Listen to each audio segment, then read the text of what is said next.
იუსტიციის უმაღლესი საბჭოს გასვლითი სხდომა საკითხებზე მსჯელობენ საბჭოს წევრები საქალაქო სასამართლოში. 29 წლის მამაკაცს, რომელმაც საკუთარი 13 წლის ძმისშვილი მოკლა, ბრალს დღეს წარუდგენენ.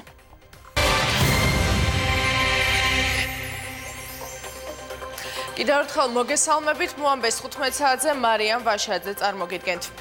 მამაკაცს, რომელმაც მრავლობითი დაზიანებებით საკუთარი 13 წლის ძმისშვილი მოკლა, ბრალს დღეს წარუდგენენ. დაკავებული ფსიქიატრიულ საავადმყოფოში იმყოფება. მის უფლებებს სახაზინო ადვოკატი დაიცავს. რუსუდან ლოლაძე დეტალებით. დიახ, დაკავებულისთვის ბრალის წარდგენა ჯერჯერობით არ მომხდარა. ის ფსიქიკური ჯანმრთელობის ცენტრში იმყოფება, რომელიც გუშინ გვიან ღამით გადმოიყვანეს წინასწარი დაკავების იზოლატორიდან. აქ იმყოფება მისი ადვოკატი, რომელიც ამბობს, რომ დაკავებულთან სრულყოფილი კომუნიკაცია ვერ ხერხდება, რადგანაც ის იმყოფება მედიკამენტოზური საშუალებების ზემოქმედების ქვეშ, ძინავს და გამოფხიზლების შემდეგ მოხდება მასზე ბრალის წარდგენა. ადვოკატი არ გამორიცხავს, რომ ბრალის გადაკვალიფიცირებაც მოხდეს, ეს დამოკიდებული იქნება იმაზე, თუ სამედიცინო ექსპერტიზა რა დასკვნას დადებს. ასევე ჩვენ ვესაუბრეთ ამ დაწესებულების ხელმძღვანელსაც, რომელიც ამბობს, რომ გუშინ და დღეს პაციენტი არ გამოდის კონტაქტზე, მის ქცევებში არაადეკვატური ქცევა არ შეინიშნება, თუმცა კონტაქტური არ არის. რაც ჩვენ სტაციონარში არის, ქცევა მისი არაადეკვატური არ არის. კიდევ ამბობ, გუშინ ეძინა მთელი ღამე, დღეს გვიან გაიღვიძა და ქცევაში არაადეკვატურობა მას არ აქვს. ასევე გამონათქვამში კონკრეტულად ძალიან მოკლე პასუხებს გვაძლევს. სხვა უფრო სრულყოფილი შეფასება, გასაუბრება მასთან ვერ ხერხდება. დაკვირვებით ქცევაში არაადეკვატურობა ამჟამად არ აღენიშნება. ცოტა ხნის წინ გახდით მე შესაბამის დაწესებულებაში და ვერ შევძელი მასთან კომუნიკაციის დამყარება. ექიმების თქმით, რაღაც პერიოდში ის უკვე გამოვა, ასე ვთქვათ, მედიკამენტურ ზემოქმედების ფონიდან და ამის შემდგომ ჩვენ შევძლებთ, რომ ასე ვთქვათ, ვისაუბროთ საქმის დეტალებთან დაკავშირებით, თუ რა თქმა უნდა ამასთან მიმართებით ბრალდებულის სურვილიც იქნება. რაც შეეხება სხვა საკითხებს, დღეს იგეგმება ბრალის წარდგენის პროცედურა. ჩვენ დილიდან ვიმყოფებით და ვმუშაობთ გუშინდელი შემზარავი მკვლელობის შემთხვევის ადგილზე, ვესაუბრეთ დაკავებულის ახლობლებს, რომლებიც სრულ პასუხისმგებლობას მომხდართან დაკავშირებით აკისრებენ ფსიქიატრიულ დაწესებულებას და შესაბამისი უწყებებისგან ითხოვენ შესაბამის რეაგირებას. ასევე კატეგორიულად გამორიცხავენ გავრცელებულ ინფორმაციას თითქოს შემთხვევის დროს და წინა დღეს, როდესაც მათ მიყვანილი ყავდათ პაციენტი ფსიქიატრიულ დაწესებულებაში, კატეგორიულად გამორიცხავენ იმ ფაქტს, რომ ეს ადამიანი იმყოფებოდა ნარკოტიკული საშუალებების თრობის ქვეშ. სანამ ეს ამბავი მოხდებოდა, სანამ თავის ძმისშვილს და გადავიდოდა ჯგვაზე და მოკლავდა, წინა დღეს წაიყვანა მისმა ტოლმა ბიჭებმა, მისმა მეუღლემ. მიუყვანიათ იქ და მოუთხოვიათ 3000 ლარი. ბიჭებმა უთხრეს, რომ მაგ 3000 ლარს მოვიდავთ, ხვალ დღეს სად გვაქონდა, არ დაიტოვეს. წინასწარ უნდა გადაეხადოს და ამე რომ დაეტოვებიათ, ეს მსხვერპლი აშორებული იქნებოდა. ეს პროცედურები რაღაც შევსებებს წარმოადგენდა, იქ 3000 ლარის გადახდას წარმოადგენდა, პლუს უნდა დაწოლილი იყო იქ 14 დღე, იქ პლუს უნდა ადამიანი, რომელიც მასთან ერთად დარჩებოდა. ეს ყველაფერი მოხდა, რას ქვია, ჩვენ არ ვიყავით მისული, იყო ჩემი ბავშვების მეგობარი, მისი ბავშვის ნათლია ვარ. ჩვენ მივიყვანეთ ეს ყველაფერი, რას ქვია, კამერები არა აქვთ. ბოლო ერთი კვირა საერთო სახლში იყო ჩაკეტილი, არ ჩვენთან არ გამოდიოდა და მეგობრებთან არაფერი და არაფერი არ ქონდა მიღებული. მით უმეტეს არის საუბარი მარტო მარიხუანაზე, სხვაზე ნებისმიერთან შემიძლია თავი დავდო, შეუძლიათ ანალიზები საუბრონ ყველაფერო, სხვა რამეს მომხმარებელი ეგ ადამიანი არ ყოფილა. რაც შეეხება 13 წლის მოზარდს, რომელსაც გულმკერდისა და მუცლის არეში ჩვენ ინფორმაციით 13-მდე ჭრილობა აქვს მიყენებული, მას ექსპერტიზა უკვე ჩაუტარდა და რუსთავში ერთ-ერთ ტაძარშია გადასვენებული, სადაც სამოქალაქო პანაშვიდი მიმდინარეობს. ეს რუსუდან ლოლაძე იყო. იუსტიციის უმაღლესი საბჭოს სხდომა ამ დრომდე საქალაქო სასამართლოში მიმდინარეობს უკვე იმშელის დეპუტატების იმ ინიციატივაზე, რომლის მიხედვითაც 2025 წლამდე მოსამართლეების უვადოდ გამწესება უნდა შეწყდეს. უვადო მოსამართლეებსა და მათ შორის გამოსაცდელი ვადი დანიშნულ მოსამართლეებს ინიციატივასთან დაკავშირებით გარკვეული კითხვები აქვთ. უვადო დანიშნვის შეწყვეტას არ ეთანხმებიან მოსამართლეები, რომლებიც ქვეყნის მასშტაბით სხვადასხვა ინსტანციაში საქმიანობენ. თევნა ხუბულავა განავრცობს თემას ახლა პირდაპირ ეთერში. თევნა, გისმენთ.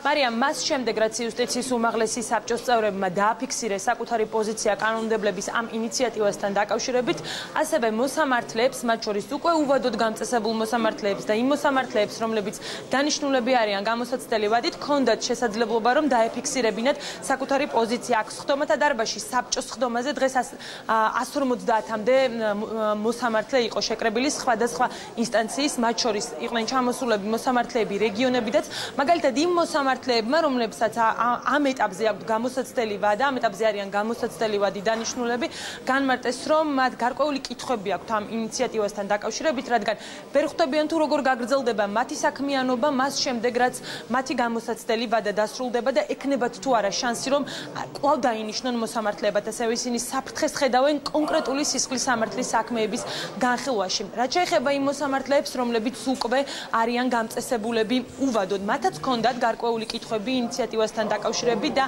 ასეთმა მოსამართლეებმა, კერძოდ მიმართეს ანადოლიძეს, თქვენ გახსოვთ, რომ ანადოლიძემ პირველ არხთან გააკეთა კომენტარი და აღნიშნა, რომ უვადოდ გამწესებულ მოსამართლეებს შორის არიან ისეთებიც, რომლებიც მისი თქმით პასუხისგებაში უნდა მიეცეს. სწორედ ეს განცხადება გაიხსენეს უვადოდ გამწესებულმა მოსამართლეებმა და რაც შეეხება საბჭოს წევრებს, მათ არაერთხელ მოითხოვეს ნაზი ჯანეზაშვილის და ანადოლიძის მხრიდან განმარტება თუ რატომ უჭერენ მხარს ამ ინიციატივას, თუმცა სხდომათა დარბაზში ამ ფორმატში მიმდინარე სხდომაზე არამოსამართლე წევრებს საკუთარი პოზიცია არ დაუფიქსირებია და შემდგომ უკვე შესვენების დროს მედიასთან ისაუბრეს და განმარტეს, რომ დღევანდელი საბჭოს სხდომა, ამ ფორმატში ჩატარებული საბჭოს სხდომა ეს იყო მათ წინააღმდეგ პიროვნული დაპირისპირება და ისაუბრეს ასევე იმაზე, რომ გარკვეული კითხვები არსებობს დღეს უვადოდ დანიშნულ მოსამართლეებთან დაკავშირებით და სწორედ ამ მიზეზით ისინი ეთანხმებიან აღნიშნულ ინიციატივას. რა შეიძლება ამაში მოხდეს? ის რომ 9 თვის თავზე მე ვალდებული ვარ და იძულებული ვიქნები, რომ აღკვეთ კომისიების პროექტის, რომელსაც აპატიურება, შეუცვალო სხვა არასახელმწიფო კომისიები. ან საერთოდ არ შეუხატო მას არანაირი კომისიება და რა გამოდის, მეგობრებო? სავარაუდო მკვლელი, სავარაუდო ყაჩაღი, სავარაუდო პედოფილი, სავარაუდო მოძალადე უნდა გავუშვა დაბაზი და ისე უნდა დავიწყო საქმის განხილვა. აქ ბრძანდება ხალხობრივი ანადოლიძე, რომელმაც თავის შეფასებები მიაღწია შეფასება როგორ დავარქვა, პირდაპირ ბრძანა, რომ უვადოდ დანიშნული მოსამართლეები შორის არიან ადამიანები, რომელიც დღეს ციხეში უნდა იყოს. თუ შეგიძლიათ ვარიანტებში, რომელი ადამიანის ფაქტები გითხრათ, რომ აქ არ უნდა იყოს ციხეში და იყოს სიამოვნებით მოგისმენთ და შევიდეთ ამ სამართლებრივ დისკუსიაში. ეს არის მასშტაბური განცხადებები. ხალხებმა ეს დაახედა და დააფიქსირა, რომ არ უჩერხავს. ეგება მოსამართლეები პასუხის ღირსად რომ არ თუ გახდება, ეს სამართლებრივი აღჭერა. შეიძლება ეს ამჩატარდება თუ რა ხდება. სასამართლო კორპუსი იმის ღირსი მაინც არის, რომ ადამიანებს, რომელსაც აქვთ თუნდაც განსხვავებული აზრი და შესაბამისი დაფიქსირებიდან განსხვავებას, არგუმენტებით წარმოადგენონ და ელემენტარულად თქვან, რატომ უჭერენ მხარს ერთ პოზიციას და რატო არ უჭერენ მხარს მეორე პოზიციას. მათ დუმილი არჩიეს. შესაბამისად, რომელ ამხანაგურ სასამართლოზე არის საუბარი, უნდა გაითავისონ საბჭოს წევრებმა, რომ ისინი არიან ანგარიშვალდებული კანონის თანახმად სასამართლო კორპუსის წინაშე. თქვენი ხილეთ, ბევრად მეტი პიროვნული თავდასხმა ჩემსე და ნაზიზე, ვიდრე რაიმე საქმიანი ან თუნდაც სამართლებრივი კითხვა, რომელიც მიმართული უნდა იყოს პარლამენტისკენ პირველ რიგში. ეს შეხვედრა საბჭოს მხრიდან ამ ამხანაგური სასამართლოს მოწყობის ეს მცდელობა არის ყველაზე კარგი დასტური იმისა, რომ ჩვენ სასამართლო ხელისუფლებას მართლაც ჭირდება სწრაფი და სერიოზული ცვლილებები. ეს არის მეორე შემთხვევა იუსტიციის უმაღლესი საბჭოს არსებობის მანძილზე, როდესაც სხდომა იმართება სხვაგან, ანუ არ იმართება იუსტიციის უმაღლესი საბჭოს შენობაში და არის გაფართოებული ფორმატით, როდესაც ასევე სხვა მოსამართლეებსაც აქვთ შესაძლებლობა, რომ დაესწრონ საბჭოს სხდომას და მიიღონ დისკუსიაში მონაწილეობა. ამ პირველ, როგორც საბჭოს წევრები ამბობენ, მთავარ საკითხზე განხილვა უკვე დასრულებული არის და დღის წესრიგით კიდევ 3 საკითხი არის გათვალისწინებული. მადლობთ თევნახუბლოვა საუბრობდა პირდაპირ ეთერში. Როგორ გადავარჩინოთ სასამართლო სისტემა ამ თემაზე დისკუსია ამ წუთებში მიმდინარეობს. შეხვედრას არასამთავრობო სექტორი, დიპკორპუსი და საპარლამენტო და არასაპარლამენტო პოლიტიკური პარტიების წარმომადგენლები ესწრებიან. ამასთან დღესვე პარლამენტის ბიუროს წარედგინება საერთო სასამართლოების შესახებ ორგანულ კანონში ცვლილებები, რომელიც საქალაქო და სააპელაციო სასამართლოებში მოსამართლეთა უბადოდ გამწესების შეჩერებას ითვალისწინებს. ქეთი ქაშაკაშვილი განავრცობს თემას, ქეთი გისმენთ. ერთი მაგიდის გარშემო ისხდნენ დღეს ეკაბესელია გედევან ფოფხაძე, ანდრიო ხანაშვილი და დავით მათიკაშვილი და იღებდნენ მონაწილეობას დისკუსიაში სახელწოდებით როგორ გადავარჩინოთ სასამართლო სისტემა.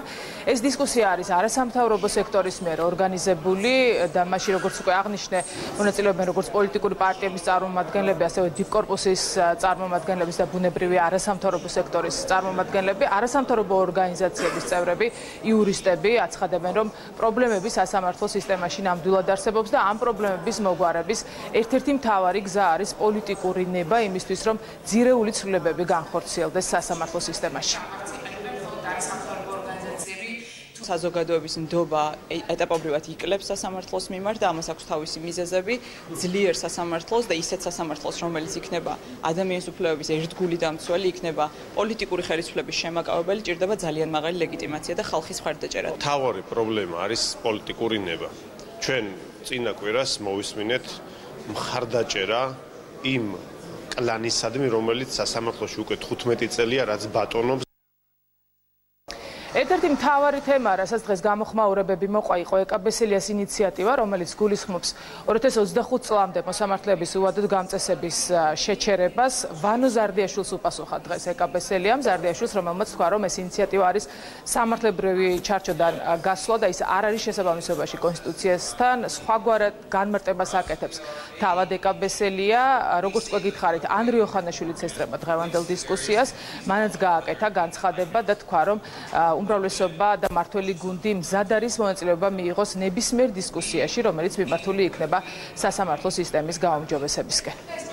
არც ერთი თუნდაც მეორე კლასელი იურისტიც კი, ან პირველ კურსელი იურისტი, რო ვთქვათ, ამ ინიციატივას ხელს არ მოაწერდა. იმდენად გასულია ეს ინიციატივა სამართლებრივი ჩარჩოებიდან, კონსტიტუციის შინაარსიდან და მიღებული კანონის აქტებიდან. აქედან გამომდინარე, ეს ანგარიში, ეს აქტია, ინიციატივაა თუ მე მგონი პოლიტიკური წინადადება უფროა, პირდაპირ გეუბნებით, რომ ამას არც ერთი თავმოყარე იურისტი ხელს არ მოაწერს. ვინც საუბრობს კლასებზე, კურსებზე და აფასებს, ვინ რომელ კურსზე უნდა იყოს, ან ვინ რომელ კლასშია და რანგებს, ესე ვთქვათ, აანალიზებს, თვითონ უნდა იყოს რომელიმე კლასში.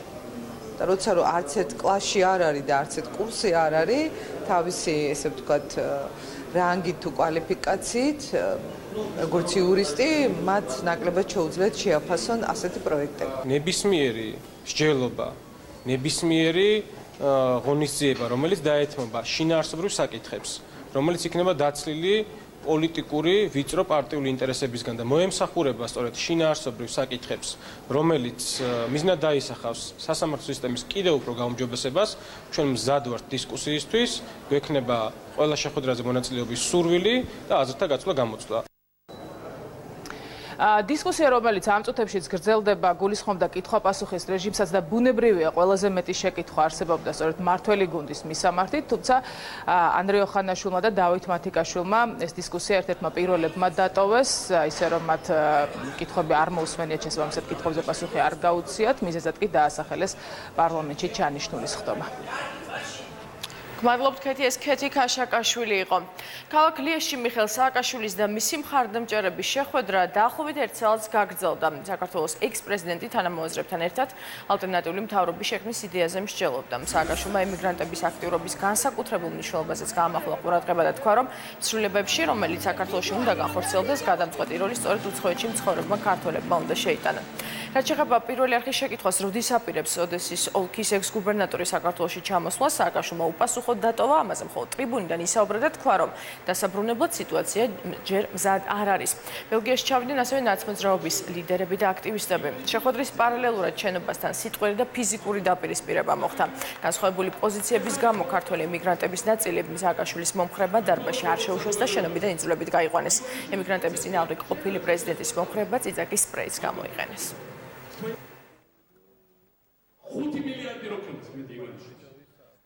15 მილიარდი როქოს. ქართულმა ხალხმა მარჩენებდა. Tesla გვინდოდა და გაზი შემასხარა, ქართველი რა, ქართულ ფორმაში, სამხედრო ფორმაში იყო, დროშა გადაფარებული, მიშას მომხრე რა, რომელიღაც არ ვიცი.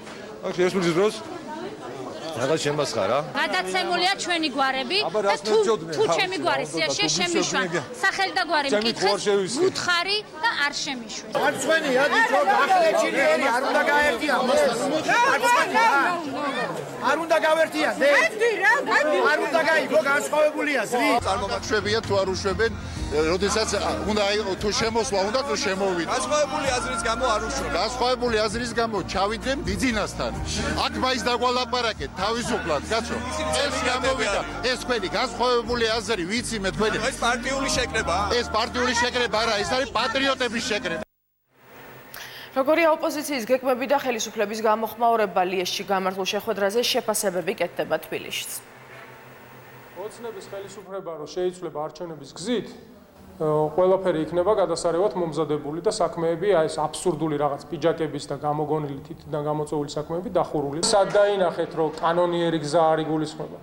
დასრულდება და მომზადდება ყველაფერი, როგორც კი ოცნება აღარ იქნება ხელისუფლებაში. სახელმწიფო მონაწილეობდა იმ უმსგავსობის ორგანიზებაში, რაც ჩვენ გუშინ ვიხილეთ, როდესაც ჩასული ზონდერ ჯგუფები ხელს უშლიდნენ საკუთარი ქვეყნიდან უკმაპურის საშოვნელად უცხოეთში გადახვეწილ ჩვენ თანამემამულეებს შეკრებილიყვნენ და საკუთარი პოლიტიკური აზრი დაეფიქსირებინათ თავისუფლად და შეუზღუდავად. აბსოლუტურად ნორმალური პრაქტიკა არის, როდესაც ყოფილი პრეზიდენტი ხვდება თავის მომხრეებს რომელიღაც ქვეყანაში, მაგრამ სულ არანორმალურია, როდესაც ქართული ოცნება აპირებს რომ ჩაშალოს ეს ტიპის შეხვედრა, იქ თავისი მომხრეების მიგზავნით. სააკაშვილი თელს ქვეყანას ილუზიაში აცხოვრებდა. მე მგონია რომ ეხა თავად არის ილუზიაში და გონია რომ მას რაღაცა რეიტინგი აქვს და თუ საქართველოში დაბრუნდა რაღაც წითელი ხალიჩით დახვედრიან, მაგრამ ალბათ განსაჯელი სკამი დახვდება. რამდენჯერაც შეესწრება ნაციონალური მოძრაობა თავის samozევას, იმდენჯერ გასცემს მას საზოგადოება საკადრის პასუხს, თუ დახმარება დაჭირდება საზოგადოებას ჩვენს დავეხმარებით, ლიესში ამის საჭიროება არ იყოს, ყველაფრის უფლება აქვს და ეს გარანტირებულია საქართველოში, მაგრამ პოლიტიკური პროცესების არასწორი მიმართულების წარმართვის პრევენცია არის აუცილებელი. ნაცმოძრაობის ვერ გვეშვენია, დავადასტურეთ ყველა გასულ წელს, ყველა არჩევნებში. ბექანაცვლიშვილმა შესაძლოა საპარლამენტო უმრავლესობა დატოვოს იმ შემთხვევაში, თუ დაგროვებითი პენსიის შესახებ მის მიერ ინიცირებული ცვლილებები არ იქნება მხარდაჭერილი. დოკუმენტის განხილვა დღეს დაიწყო. ინიციატივა საპენსიო სისტემის ცვლილებას ითვალისწინებს. ნაცვლიშვილი აცხადებს, რომ ამით მეცარგებელს დაბალშემოსავლიანი მოქალაქეები მიიღებენ. ამასთან თანხების ნაწილი საბინაო ფონდში მიიმართება, შედეგად მოქალაქეები ბინების შეძენას შეღავათიან ფასად შეძლებენ. დარგობრივი ეკონომიკის კომიტეტმა ნაცვლიშვილის მიერ შემუშავებულ კანონპროექტს მხარი არ დაუჭირა.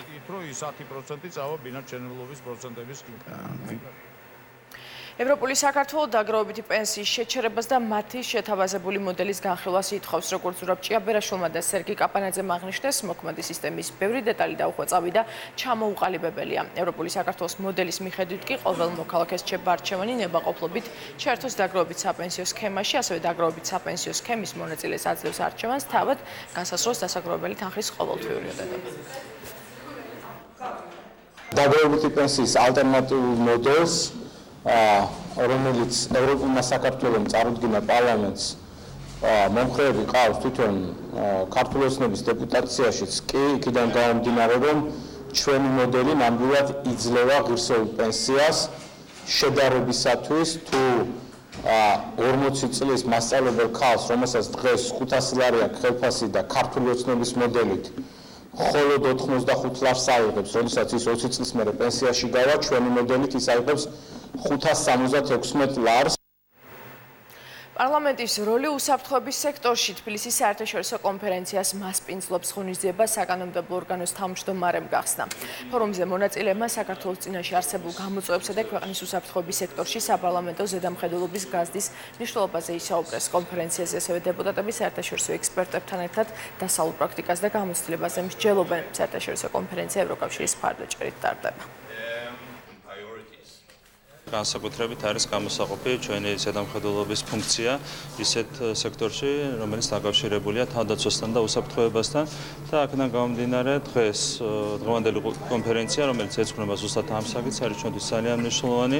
ჩვენთვის მნიშვნელოვანია, რა თქმა უნდა, ექსპერტებთან, საერთაშორისო ექსპერტებთან გამოცდილების ურთიერთგაზიარება და ამ გამოცდილების ურთიერთგაზიარების საბრძოლოზე ჩვენ შევესწრებით, რომ დავნერგოთ საუკეთესო დასავლური პრაქტიკა საქართველოს პარლამენტში. ახალი რეგლამენტის ფარგლებში ჩვენ მნიშვნელოვნად გავზარდეთ საპარლამენტო კონტროლის მექანიზმები უსაფრთხოების სექტორზე. განსაკუთრებით აქ საუბარი არის საიდუმლო საქმიანობაზე, ზედამხედველობაზე, ამიტომ უნებრივია ჩვენ ვიხარია, როდესაც ჩვენი პარტნიორი ქვეყნები გვეხმარებიან თავიანთი გამოცდილების გაზიარებაში. ძალიან მნიშვნელოვანი პროცესია, რომ არის ახალი კონსტიტუცია და პარლამენტს აქვს გაძლიერებული უფლება, რომ ითამაშოს უფრო მეტად მნიშვნელოვანი როლი მთავრობის საქმიანობის ზედამხედველობის მიმართულებით. როდესაც უსაფრთხოების სექტორზე ვსაუბრობთ, აქ არის განსაკუთრებული გამოწვევა, რადგან საქმე ეხება დიდ პერსონალს და უამრავ გრძნობიარე ინფორმაციას. სწორედ ამიტომაა გამოწვევა, რომ მოხდეს ეფექტური ზედამხედველობა. პარლამენტი ახალი კონსტიტუციის ფარგლებში აქტიურად მოქმედებს, რასაც ჩვენ მივესალმებით და მხარს ვუჭერთ. საქართველოში ორდღიანი ვიზიტით მყოფ ეუთოს მოქმედი თავმჯდომარე სლოვაკეთის რესპუბლიკის საგარეო და ევროპულ საქმეთა მინისტრი მიროსლავ ლაიჩაკი შერიგების და სამოქალაქო თანასწორობის საკითხების საქართველოს სახელმწიფო მინისტრს შეხვდა. შეხვედრაზე განხილვის თემები ოკუპირებულ ტერიტორიებზე არსებული რთული ვითარება, საუკეთესო ხაზის ორივე მხარეს ცხოვრები მოსახლეობის წინაშე მდგარი გამოწვევები, ადამიანის უფლება და დარღვევის ფაქტები და სამშვიდობო ინიციატივა ნაბიჯი უკეთესი მომავლისკენ იყო. ლაიჩაკის საქართველოს ოფიციალური ვიზიტით გუშინ ეწვია ის ვიზიტის პირველ დღეს საოკუპაციო ზოლში იმყოფებოდა და არსებულ სიტუაციას ადგილზე გაეცნო. ეუთო არის ის ორგანიზაცია, რომლის წევრიც არის რუსეთი, შესაბამისად არის ის ბერკეტები, რომელთაც შეიძლება რუსეთზე გარკვეული ზეწოლის მოხდენა, იმისათვის რომ აი ესეთი ბრუტალური მეთოდებით არ ხდებოდეს საოკუპაციო რეჟიმის მხრიდან ადამიანების ყოველდღიური ცხოვრებისთვის და ყოველდღიურობისთვის ასეთი გამოწვევების შექმნა, როგორც არის გადაადგილების შეზღუდვა, ადამიანის უფლებების უხეში შელახვა, განსაკუთრებით ეს ეხება ქართველებს, რომლებიც ცხოვრობენ ოკუპირებულ ტერიტორიებზე. მანამდე ეუთოს მოქმედი თავმჯდომარე საქართველოს საგარეო საქმეთა მინისტრს შეხვდა. შეხვედრაზე მხარეებმა განიხილეს საქართველოსა და ეუთოს თანამშრომლობის საკითხები, მათ შორის რუსეთ-საქართველოს კონფლიქტის მშვიდობიანად მოგვარების პროცესში ეუთოს ჩართულობის გაზრდის შესაძლებლობა. შეხვედრის დასრულების შემდეგ მხარეებმა პრესკონფერენცია გამართეს, რატოსაც ცნობილი გახდა, რომ საქართველოს სლოვაკეთის განვითარების ფონდიდან ზუგდიდში ახლადაშენებული სკრინინგ ცენტრის ტექნოლოგიური აღჭურვისთვის 39,000 евро გამოეყო. შეხვედრაზე აღინიშნა, რომ ზუგდიდში სკრინინგ ცენტრის სერვისების სარგებლობას მისი ადგილმდებარეობიდან გამომდინარე შეძლებს როგორც რეგიონში, ისე ოკუპირებულ აფხაზეთში მცხოვრები მოსახლეობა. შეხვედრაზე განვიხილეთ რუსეთის მიერ საქართველოს რეგიონების ოკუპაციის და შემდგომი ანექსიისკენ გადადგმული ნაბიჯების მძიმე შედეგები. ვისაუბრეთ ამ რეგიონებში გაუარესებულ უსაფრთხოების მდგომარეობაზე. ჩვენი მხრიდან გამოითქვა იმედი, რომ ეუთოს მხრიდან კიდევ უფრო მეტი ყურადღება და ჩართულობა იქნება რუსეთ-საქართველოს კონფლიქტის დარეგულირების პროცესში. სლოვაკეთი ეუთოს 2019 წლის თავმჯდომარე ქვეყანაა და ჩვენი თავმჯდომარეობის სლოგანია ხალხი, დიალოგი და სტაბილურობა. ხალხის ცხოვრებაზე კონფლიქტებმა უარყოფითი ზეგავლენა მოახდინა და ჩვენ აქ იმისთვის ვართ, რომ საქართველოში ხალხს დავეხმაროთ. ჯანდაცვის მსოფლიო ორგანიზაციის მიხედვით კიბო ეს არის სიკვდილობის გამომწვევი მეორე ძირითადი მიზეზი და შეგვიძლია ერთად ვებრძოლოთ ამ დაავადებას. ამ მიზნით ზუგდიდში აშენდა სკრინინგ ცენტრი, რომელიც მოემსახურება როგორც ამ რეგიონში მცხოვრებ, ასევე გალში ადმინისტრაციული სასაზღვრო ზოლის მეორე მხარეს მცხოვრებ მოსახლეობას. ამ სკრინინგ ცენტრისთვის სლოვაკეთის განვითარების ფონდიდან 39,000 ევროა გამოყოფილი. ახალი შენობა იქნა აშენებული ზუგდიდში და დაფუძნდა სკრინინგ ცენტრი, რომლის შენობა დასრულებულია, ავეჯით აღჭურვილია სრულად და ეხლა მიდის აპარატურით, სამედიცინო საჭირო აპარატურით აღჭურვა. საოკუპაციო რეჟიმის სოფელ ხურვალისა და ძუკანტკარ შორის საგუშაგო მოწყობის სამუშაოებს განაგრძობს. დღეს დილიდან 3 რუს სამხედრო რამდენიმე დღის წინ დამონტაჟებულ სამხედრო სათვალთვალო კოშკურას ამაგრებს. უკვე მესამე დღეა. ოკუპანტები 24 საათის განმავლობაში სათვალთვალო კოშკურიდან აკონტროლებენ პერიმეტრს. ადგილობრივი მოსახლეობა ამბობს, რომ ეგრეთ წოდებული საზღვრის გაძლიერებით საოკუპაციო რეჟიმი დამატებით საფრთხეებს ქმნის როგორც ხურვალეთში, ისე ოკუპირებულ ტერიტორიაზე მცხოვრები მოსახლეობისთვის. მაღალი ის გააკეთეს და იქიდან ყველაფერს ახედავენ, ყველაფერს ხო და ციხლ რო გითხრა არ გადავდივარ, გადახვალ, ხმას არ გაქცევენ და გაჯარიმებენ. თუ ჯარიმას რით გადაიხდია? ბევრი პენსიას იღებდა იქიდან, მაგაც უფლებიდან აქ ქართულ პენსიაზე. ეხლა ვეღარა. ვეღარ გადმოვიდა. ზემოთ გადადის გზა და იქით რო გადავიდეს საქონელი ნამდვილად ვეღარ გადმოვიყვანთ. აი მე შეიძლება გადმოვიდეს, მაგრამ მე ვერ წავალ, ვერ გადავალ. აკონტროლებენ იმას, ეხლა იმ მოხუცმა კაცმა ცხოვრბძანა, რომ პენსიონერები გადმოდიოდნენ ხოლმე მოხუცი ხალხი და პენსიას იღებდნენ. ეგ იყო მაგათი პრობლემა და აი პრობლემაც ამოფხვრეს ენდე. წყალსა და სანიტარიაზე უფლების ხელმისაწვდომობა საქართველოს საჯარო სკოლებში ამ თემაზე მომზადებული ანგარიში სახალხო დამცველმა წარადგინა. კვლევის ავტორებმა შეისწავლეს 108 სკოლა, საიდანაც 16-ში სასმელი წყალი საერთოდ არ არის. ნინო ლომჯარიას თქმით, ამ მიმართულებით ძირითადი პრობლემები მაღალმთიან სოფლებშია. სკოლების დიდ უმრავლესობაში არ ხდება სასმელი წყლის ხარისხის კონტროლი, ასევე მძიმე ვითარება სანიტარული თვალსაზრისით სკოლის საპირფარეშოებში. მათი დიდი უმრავლესობა განთავსებულია ეზოში, ხშირ შემთხვევაში არ არის იზოლირებული კაბინები, ხდება საერთო საპირფარეშოები. სახალხო დამცველი პასუხისმგებლობას განხლების სამინისტროს და მუნიციპალიტეტებს აკისრებს. სამინისტროში არსებულ პრობლემებს აღიარებენ და აცხადებენ, რომ ინფრასტრუქტურის სააგენტოს ბიუჯეტი სამჯერ გაიზარდა. აღმოვაჩინეთ ამ შემთხვევაში 16 სკოლა, სადაც საერთოდ არ არსებობს სასმელი წყალი და სკოლების დიდ უმრავლესობაში საერთოდ არ ხდება სასმელი წყლის ხარისხის კონტროლი. ასევე მძიმე ვითარება არის სანიტარული თვალსაზრისით სკოლის საპირფარეშოებთან მიმართებით. მათი დიდი უმრავლესობა არის განთავსებული ეზოში, ხშირ შემთხვევაში არ არის იზოლირებული კაბინები, გვხდება ბიჭებისთვის და გოგონებისთვის საერთო საპირფარეშოები. 2019 წელს დაგეგმილი არის არსებული ბიუჯეტების ფარგლებში რეგიონებში 27 სრულიად ახალი სკოლის მშენებლობა, რაც თავისთავად გულისხმობს ამ პრობლემის მოგვარებას. პლუს სრულდება 91 საჯარო სკოლის სრული რეაბილიტაცია მილენიუმის პროექტის ფარგლებში.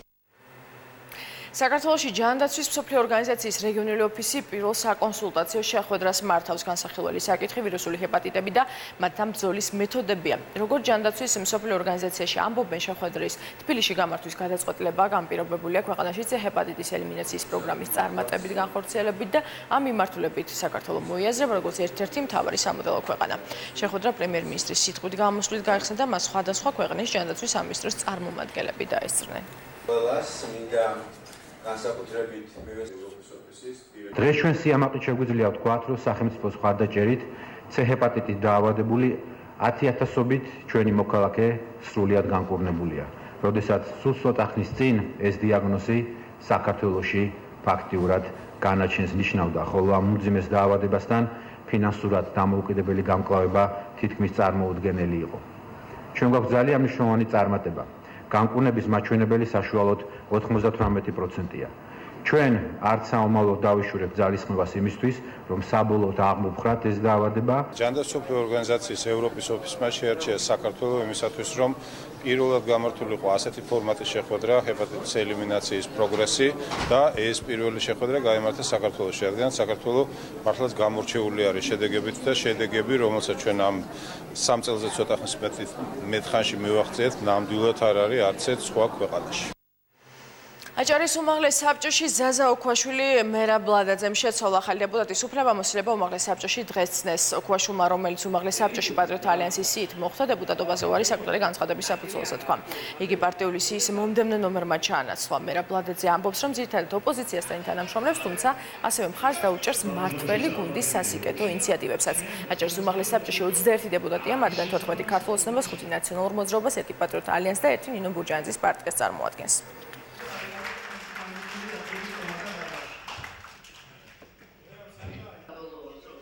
ჩემთვის აჭარის უმაღლეს საბჭოს წევრობა რა თქმა უნდა პატივი არის, მაგრამ ეს ჩემთვის თანამდებობა არ არის, ეს არის ჩემთვის პირველ რიგში ტრიბუნა, სადაც ხელისუფლებას უფრო აქტიურად მივაწოდებ ჩემი კუთხის, ჩემი ხალხის გაჭირვებას და ჩემი კუთხის პრობლემებს. თხილის სექტორში არსებულ გამოწვევებსა და მათი გადაჭრის გზებზე ისაუბრეს ზუგდიდში, სადაც საქართველოს თხილის მწარმოებელთა ასოციაციის რიგით მესამე კონფერენცია ჩატარდა. გარემოს დაცვის და სოფლის მეურნეობის მინისტრმა კიდევ ერთხელ ხაზი გაუსვა მეთხილეობის დარგის განვითარების მნიშვნელობას, ასევე დეტალურად ისაუბრა სახელმწიფო ხედვასა და თხილის კულტურის დაცვის მიზნით დაგეგმილ ხელშეწყობ ღონისძიებებზე. კონფერენციაში ფერმერები, ექსპორტერები, აჭარის ავტონომიური რესპუბლიკის სოფლის მეურნეობის მინისტრი, გუბერნატორები, არასამთავრობო და საერთაშორისო და დონორი ორგანიზაციების წარმომადგენლები მონაწილეობდნენ. ძალიან მნიშვნელოვანია, რომ ჩვენ თითოეული ფერმერის ორგანიზება მოვახდინოთ და ერთობლივი ძალებით ამ გამოწვევებს გავამკლავდეთ. სწორედ ამიტომ თხილის მწარმოებელთა ასოციაციაში შარშან უკვე რამდენიმე ასეულ ფერმერთან ერთად გამოიცადა პროგრამა, რომელმაც ძალიან კარგი შედეგები მოგვცა. ჩვენთვის მნიშვნელოვანია, რომ გავზარდოთ ფერმერთა ჩართულობა, წელს რამდენიმე 1000, დაახლოებით 10-15,000 ფერმერის ჩართვას და მეტი ოჯახის მობილიზებას ვცდილობთ ფერმერთა თხილის გადარჩენის პროგრამაში. აქ ძალიან მნიშვნელოვანი არის სწორედ ფერმერების მოსახლეობის ჩართულობა. ეს არის უმნიშვნელოვანესი, რაზეც ჩვენ დღეს ვისაუბრებთ, ვინაიდან ყველამ უნდა იცოდეს ის, რომ თხილის მოსავლის გადარჩენა შეუძლია მხოლოდ ჩვენს ფერმერებს და მხოლოდ იმ შემთხვევაში, თუ კი სწორად გაატარებენ აგროწესებს. ლოს-ანჯელესში გრემის რიგით 71 დაჯილდოების ცერემონია გაიმართა. საუკეთესო პოპ ალბომისთვის ჯილდო არიანა გრანდემ დაიმსახურა. ალბომისთვის Sweetener, საუკეთესო სოლო შესრულებისთვის დაჯილდოვდა Lady Gaga კომპოზიციით Joan, საუკეთესო R&B ალბომი გახდა Her, საუკეთესო country და წლის ალბომი Casey Musgraves-ის ოქროს საათი, წლის ჩანაწერი და სიმღერა Childish Gambino's ეს არის ამერიკა, საუკეთესო ახალი არტისტის სტატუსი კი Dua Lipam დაიმსახურა. საუკეთესო რეპ ალბომის სტატუსი წილად ხვდა ქალ რეპერს Cardi Საბოლოოს ერთი ინფორმაცია პირველი არხის თანამშრომლოს ჩვენს მეგობარს და კოლეგას მარიამ ჭელიძეს დახმარება სჭირდება. ის რამდენიმე წელია მძიმე დაავადებას ებრძვის. ბოლოს ჩატარებულმა კვლევებმა აჩვენა, რომ მარიამს აქვს აგრესიული ფორმის მეტასტაზი, რისთვისაც საჭიროა სასწრაფო ქირურგიული ჩარევა. ოპერაციისთვის საჭიროა $7,500. დახმარების მსურველებს შეგიძლიათ თანხა ეკრანზე მითითებულ ანგარიშის ნომერზე ჩაარიცხოთ.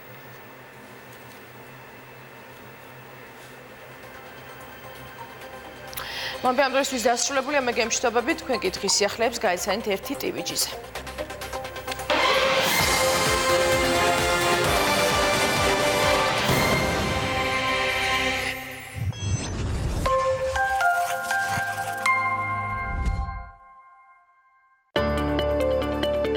ხანდახან შეკითხვა უფრო მნიშვნელოვანია ვიდრე პასუხი. შეიძლება ვერ ვთანხმდებოდეთ ძალიან ბევრ საკითხზე. დროა რომ ეს სიტყვას ჩემი მხრიდან ხმამაღლა. ხანდახან შეკითხვა ჩიხია, რომელსაც პასუხამდე ვერ მივყავართ. და როცა სტრატეგია არ გაქვს, ბუნებრივია რთულდება ნებისმიერი პროცესი. ასე ჩანვა. ასე ჩახართ.